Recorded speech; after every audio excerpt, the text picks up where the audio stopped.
Mysterious illness that killed 5 people in Tanzania last week has been identified as the Marburg virus. The health ministry in that country has urged citizens not to panic as the government is working to contain the spread of the virus. Let's get an update now on the virus itself and the possibility that this virus could potentially be detected on South African shores, and how concerned should we be?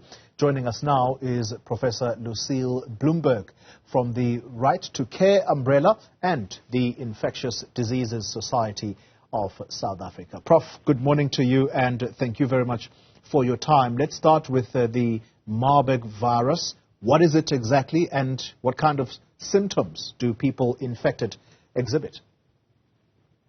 So good morning. It's one of from one of the family, member of the family of the viral hemorrhagic fevers. I think you may be familiar with Ebola. Yeah. The outbreaks from time to time.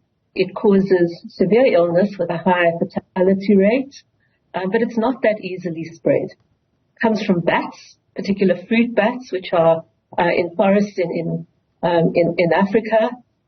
We don't have Marburg transmitted in South Africa, and you need contact with the bats, the specific bats in those areas, or contact with blood or body fluids from patients. So It's not like COVID. It doesn't jump out at you. Sure. All right. At least that's comforting. Yes, you say it is not that infectious. What we understand is that that country, though, has been engaged in a process of tracing the contacts that would have come into contact with the people who would have died. Why is it so deadly, though? So it's important to follow up the contacts so that you can identify them, and there are laboratory tests to do so. And if there is a case of Marburg, you would want to isolate that case and make sure that any contact with that patient is in a protected way, because there's obviously the risk of transmission to health workers and to family members who care for the patient. And you would want the right preventive measures to ensure that that doesn't happen. Yeah. Prof, when you compare it to Ebola, that raises alarm. I mean, I get scared myself because I have at least reported on such cases that have been seen on the continent, as in not physically being there, but just doing the job that I'm doing here now. And I've seen just how worried communities can be. How safe are we in South Africa? So I think the risks to South Africa for importation of the virus in infected people is extremely low. We always need to be vigilant, not virulent, and review travelers with fever very carefully. But I think it's extremely low. So the risks are for people who have direct contact with patients with confirmed or suspected Marburg and are cared for in an unprotected way. And so since we don't have any specific drugs, there are some experimental ones. They're looking at some experimental vaccines, and like Ebola, hopefully they will be successful. The major, I think, point of care is to isolate the patients and identify them quickly.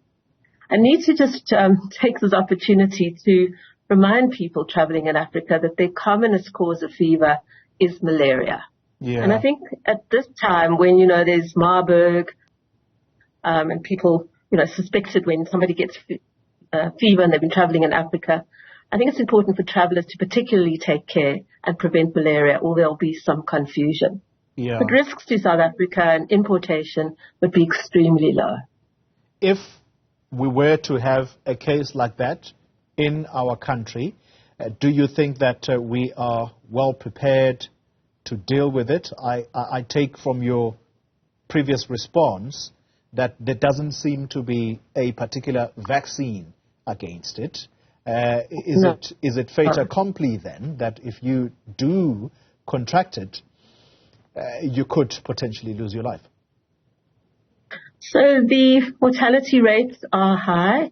I think, if there's a good hospital or care, supportive care plays a very big role. Many of these patients have severe diarrhea and vomiting, and good supportive care would really raise the chances of survival. But we do have an excellent laboratory here at the NICD for diagnosing or excluding Marburg, Ebola, and very similar viruses. We've had a lot of experience in managing other viral hemorrhagic fevers, so we have good isolation facilities, and I think in these facilities the care would be very, very good. So hopefully the mortality rates would be low. But I think, in many parts of Africa that's not available. Yeah. And by the time the diagnosis is made, it's quite late. But it's not quite the same as Ebola. It doesn't spread quite as easily, and the outbreaks tend to be much smaller on the whole. Professor Lucille Blumberg, let me thank you very much for your time. She's from Right to Care umbrella and the Infectious Diseases Society of South Africa.